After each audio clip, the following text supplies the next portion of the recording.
Get ready for Netflix's gripping new medical drama, Pulse. Set in a cutting-edge Miami trauma center, third-year resident Dr. Danny Sims is unexpectedly thrust into a promotion when beloved chief resident Dr. Xander Phillips gets suspended.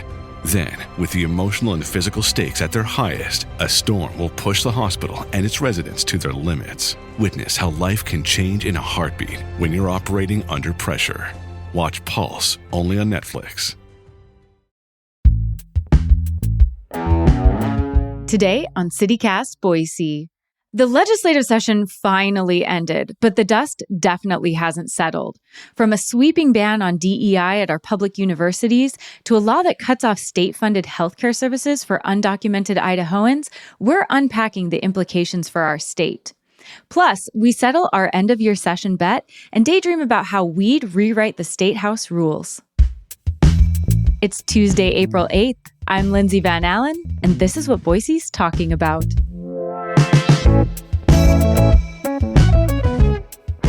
Joining me today for our last episode of Capitol Chatter for the 2025 legislative session is James Dawson, Capitol reporter at Boise State Public Radio. Thanks for joining me for one last time, Jimmy. We're finally done, Lindsay. We're finally done. I'm curious, so how long exactly was this session and how many bills were passed and became law? Oh, man. Well, we had 89 days of the legislature meeting, which is, again, 2 weeks after when they wanted to leave, but not exceptionally long when you compare it to years past.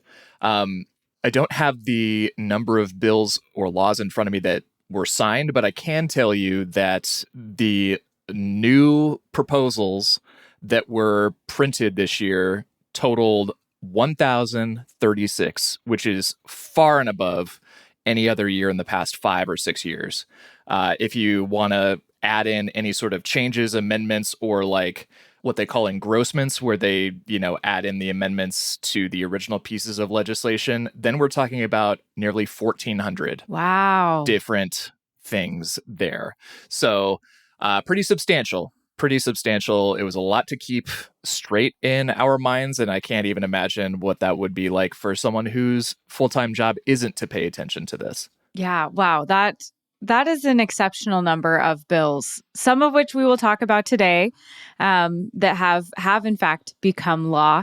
But before we get to that, Jimmy, I just want to throw back a little bit to our bet. Because okay. I believe the legislative session officially ended on April 4th. Am I correct? It did. And that was the exact date I predicted it would end. Man, you're so good at this.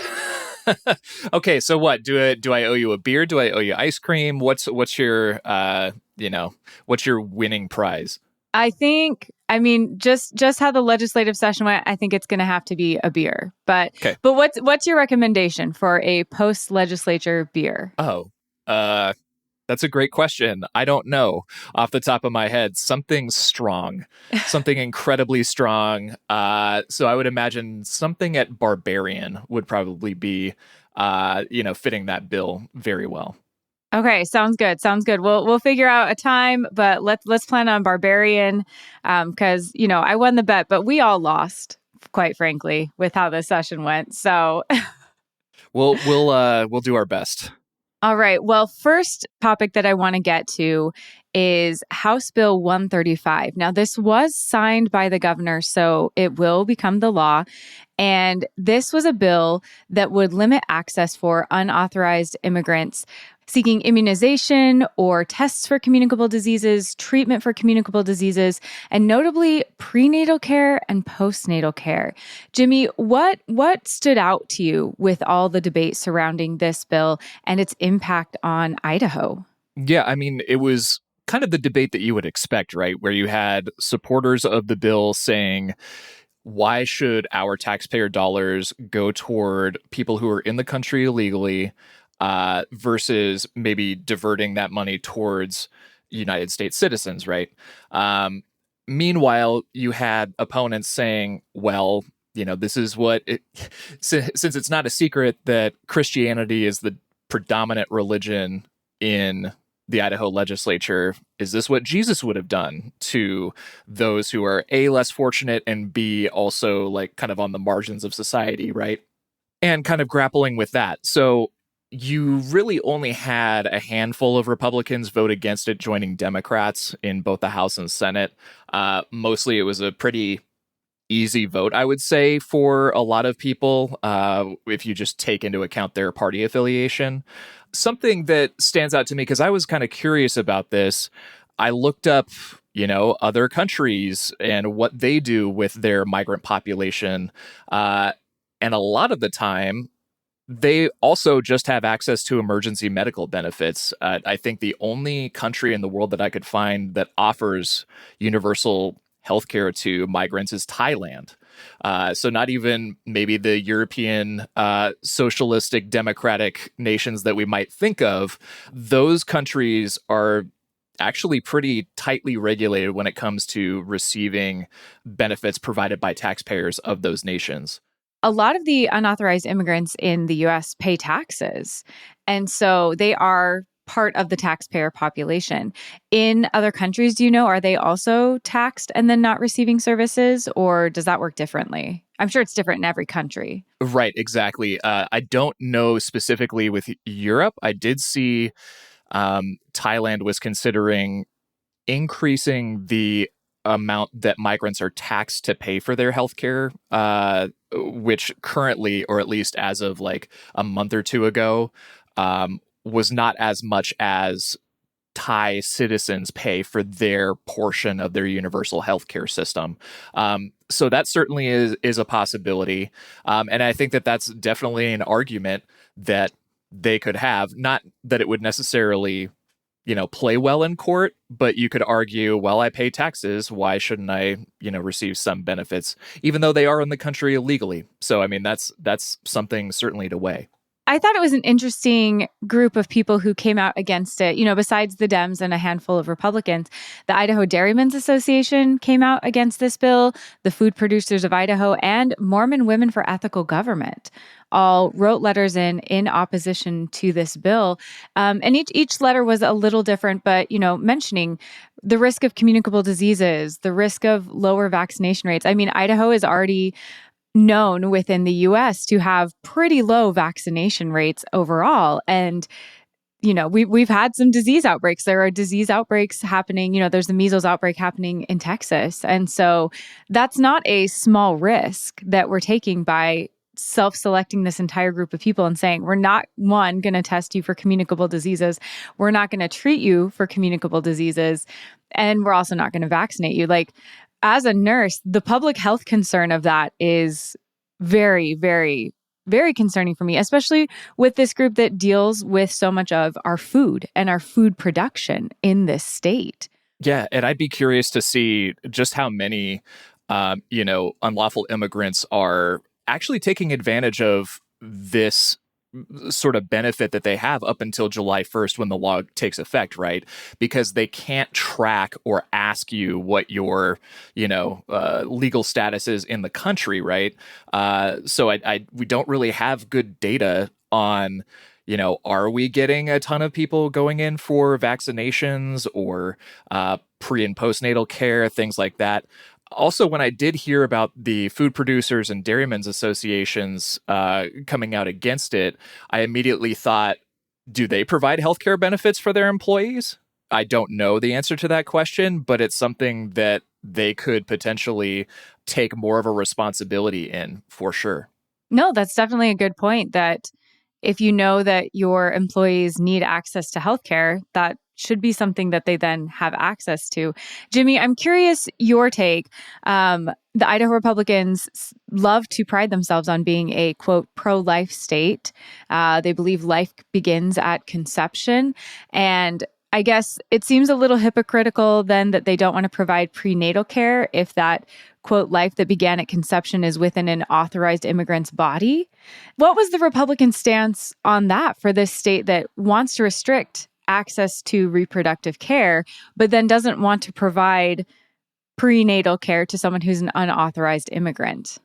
Yeah, I think the debate that comes to mind is Republican Senator Christy Zitto who I don't know the entire details of her backstory, but she's mentioned that I believe her grandparents came to the United States. I don't know from which country. She's talked about how they didn't speak English when they were here, or at least when they first got here, they eventually learned. But talked a lot about how it's personal responsibility. Why would you get pregnant, in a country in which you're not there lawfully, / if you were already pregnant, why would you go to a country where you knew you couldn't receive any sort of health benefits or government benefits for this? So that was kind of their argument, is it should be on the parents first. I think she went so far as to say, if I remember correctly, that if you love this child and why would you take that risk of making it so they potentially couldn't have access to care, or that you wouldn't have the best access to prenatal care or postnatal care for that instance? Wow.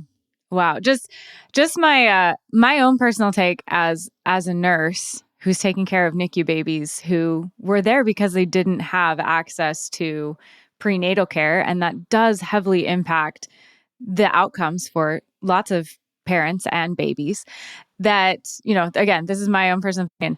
It must be nice to live in a magical, privileged world where nobody has to make hard decisions and nobody has to, everybody has complete control about when they get pregnant and how they get pregnant, and doesn't have to, flee to another country or be in bad circumstances. I just think that, for a state that talks about being so Christian all the time, that seems to conflict with some of their deeply held religious beliefs, or purported deeply held religious beliefs. So when exactly, Jimmy, would this law go into effect? And have there been any discussions about how it would be implemented? How, if they can't ask people's immigration status, how are they going to assess who gets access to care and who doesn't? Oh, I mean, they'll be able to ask once this law takes place, they'll be able to ask for those specific benefits. Again, prenatal care, postnatal care up to 12 months, plus food benefits for, children under 18 or whatever. They will be able to ask someone's immigration status. So that is, seemingly pretty easy to enforce as far as I can tell. And it will take effect July 1st, barring any sort of, lawsuit. I haven't necessarily heard of any lawsuits brewing, but a lot of the times those are kind of bubbling under the surface and we don't hear about them until they're actually filed. And is there, just to clarify, so let's say, you have a child in the United States, you're not an authorized immigrant, but your child is now a U.S. citizen. Are there any implications for if you're trying to access care for your child and you're not authorized, but they are a U.S. citizen? Will that create complications, or is it just going to be a clear cut, like they get care, you don't? It's a great question, and I don't exactly know how they administer, for example, like SNAP benefits, right?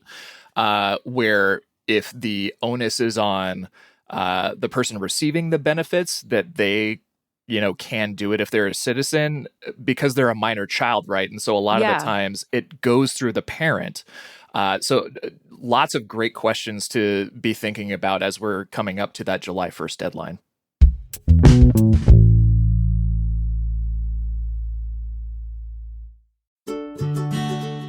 Hey friends, it's Lindsay, and I have some big news. CityCast Boise is doing our first ever live podcast taping, and you're invited. Join us next Tuesday at noon at the iconic Boise Depot, where we're digging into the transportation question of the century. Could passenger trains really return to our city? The Depot is celebrating its 100th anniversary, and while it's a beloved landmark, will it ever be a working station again, or is that just the nostalgia talking? Mayor Lauren McLean and Amtrak board member Elaine Clegg will be there to break it all down, and you'll get a chance to ask your questions too. So come be part of the conversation Tuesday, April 15th from noon to 1 at the Depot. There will be a food truck, comfy seating, and a great discussion waiting for you. Can't wait to see you there.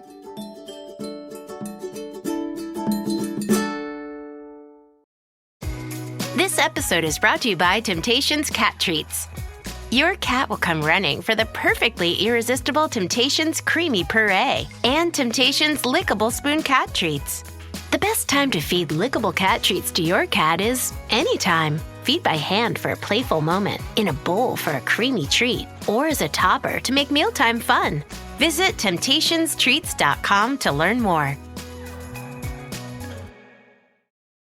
Okay, Jimmy, it's time for our Pass Amend Table segment. But I know, no, we're flipping the tables here because the session is over. So there's no more bills to debate or, resolutions to discuss. So, Jimmy, I came up with my own ideas. What I would like to see happen with future legislative sessions, rules that I would like legislators to be held to, or, standards that they have to meet.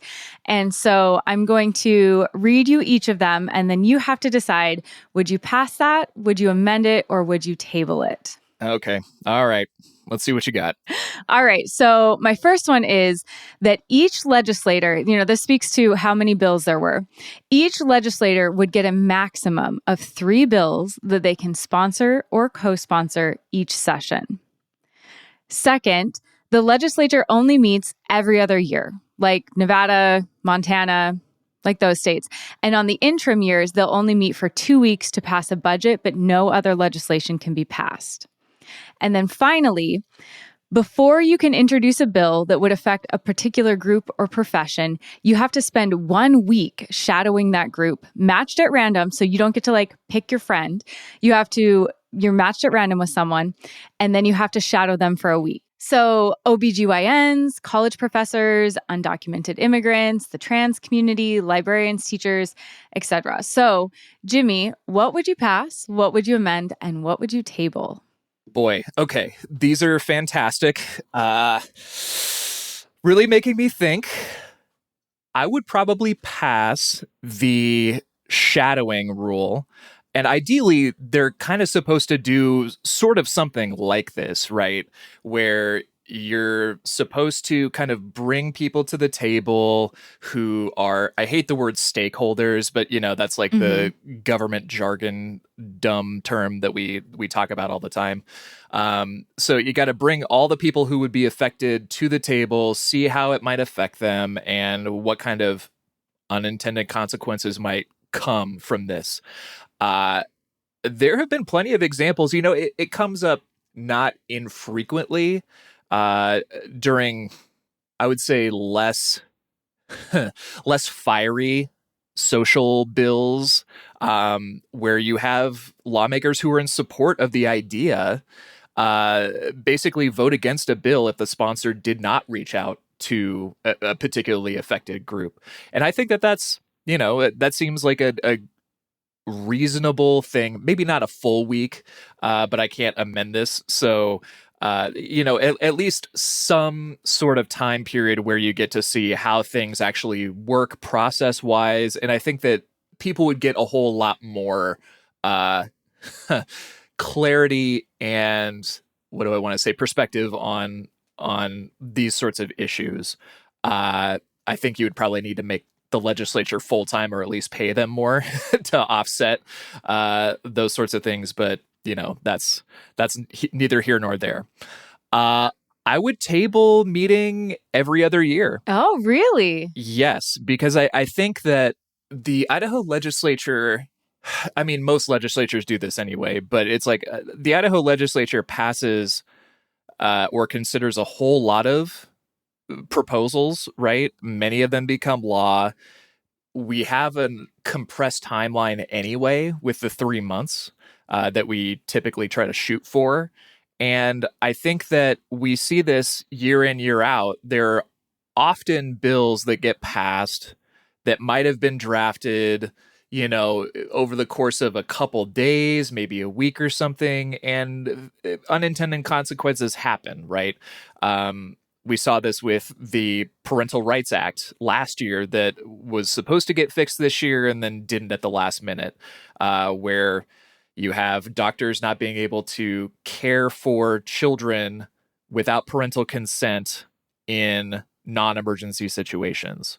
You had Senate Pro Tem Kelly Anthon talking about how a kid apparently broke his femur, up in North Idaho somewhere, and doctors didn't want to treat it. And depending on the break and everything, you would know better than I would. But as far as I can tell, unless you sliced an artery, unless you, had some kind of significant, maybe compound fracture, like that's not a life-threatening emergency situation, right? Yeah. Yeah. No, I think people are surprised by how little things are or how few things are considered actual emergencies versus just, it's critical care. They are different. So yeah, no, that was a huge issue. Right. My point being that I think that meeting, and being able to consider policy bills every year is important to kind of take into consideration potential mistakes that might have been made, whether, regardless of what side of the aisle you're on.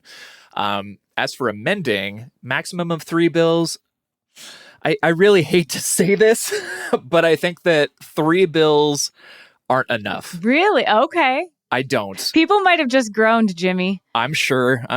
But if you think about it, there are 105 legislators in the House and Senate combined. So that would be 315 bills. That is significantly less than what we've seen over the past many years. Not that that's a bad thing, but I'm talking about like less than a third of what we've seen. I think that limit should maybe go up to 5 or 6. Not too many more, but I think budget bills also have to be exempted from this because they do have to have a sponsor technically. And that's not something necessarily that you're volunteering for. So that should be totally left out. I don't know. What do you think, Lindsay? I have to say I'm super shocked. I would have guessed that you would have passed the legislature only meets every other year. So I'm really surprised by that.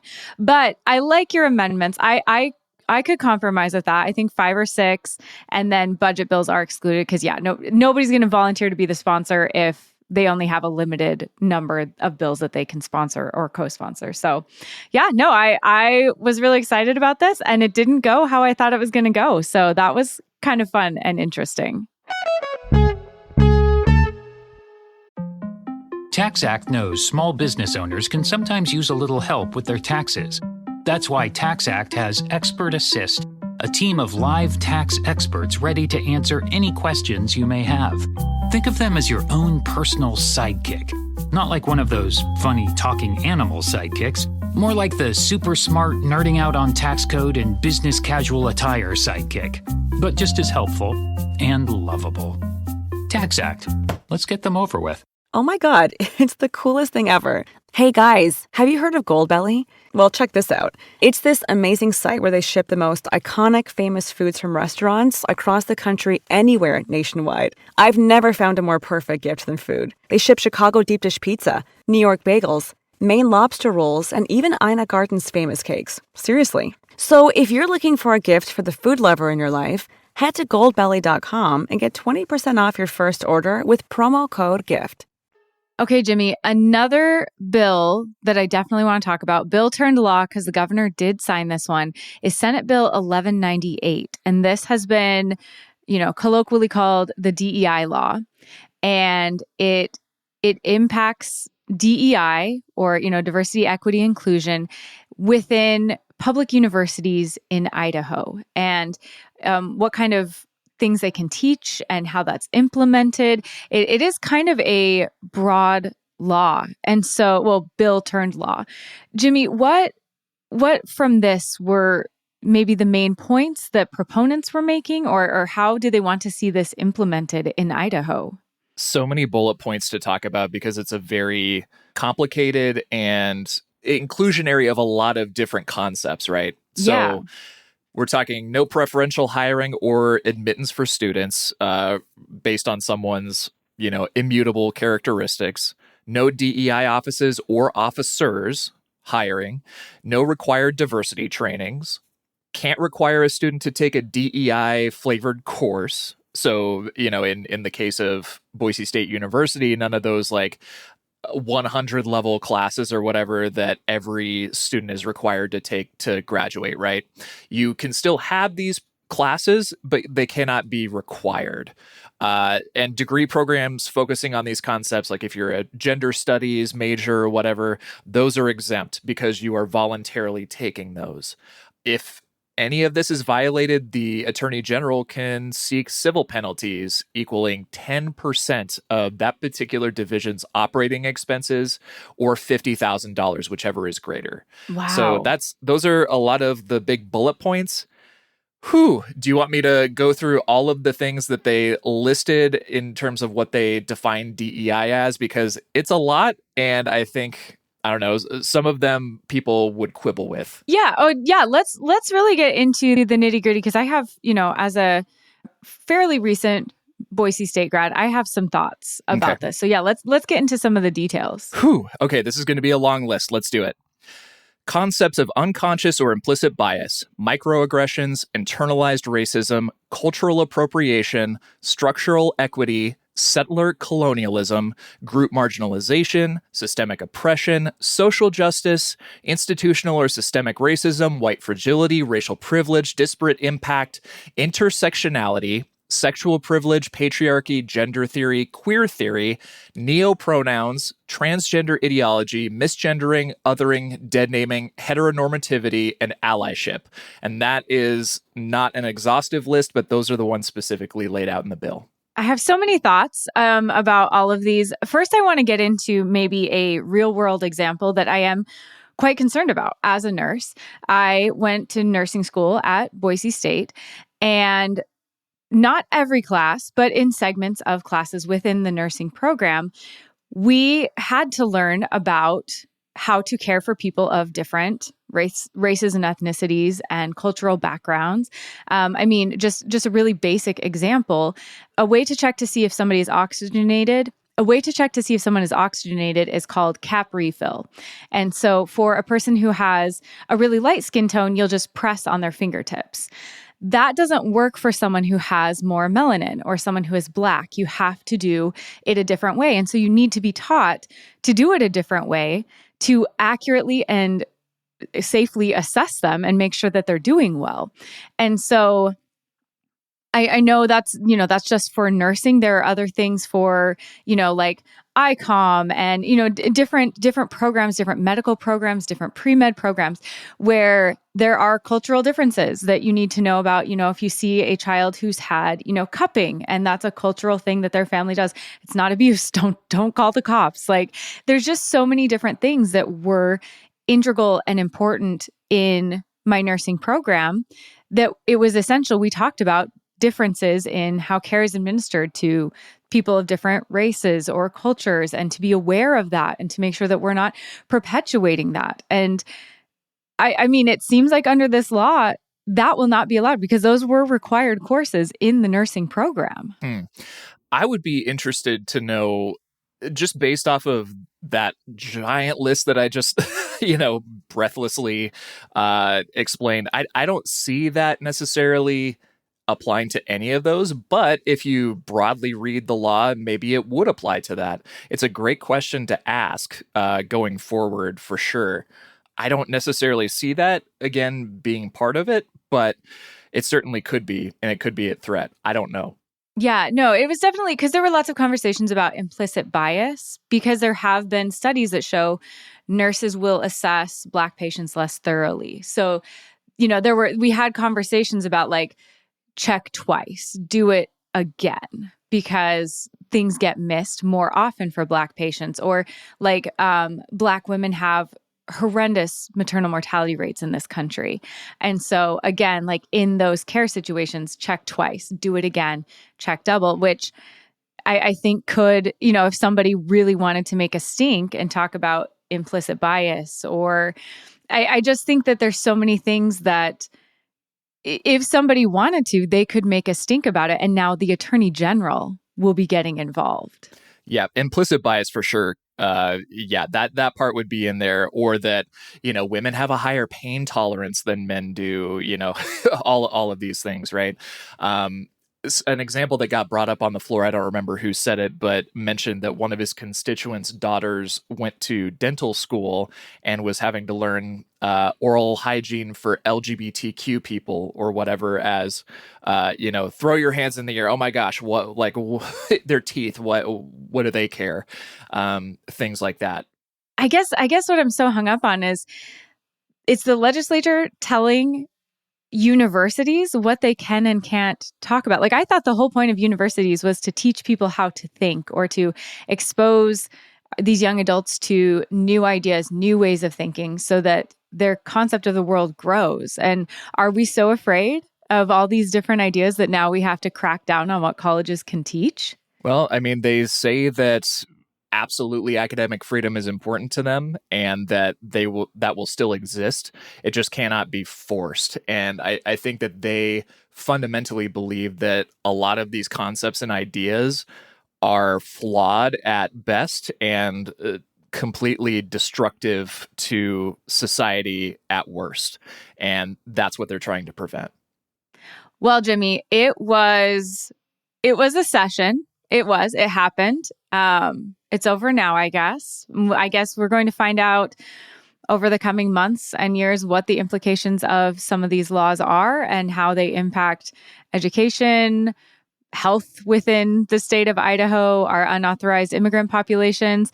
But I wanted to just take a moment to thank you because you've been here week after week, giving us insight into what's happening, what the legislators are saying, kind of insights into their thoughts and motives and what's going on. So I really appreciate you taking the time to be here and break it all down for us. Happy to do it whenever, as we, like you said, examine and figure out just how this will affect people all across the state.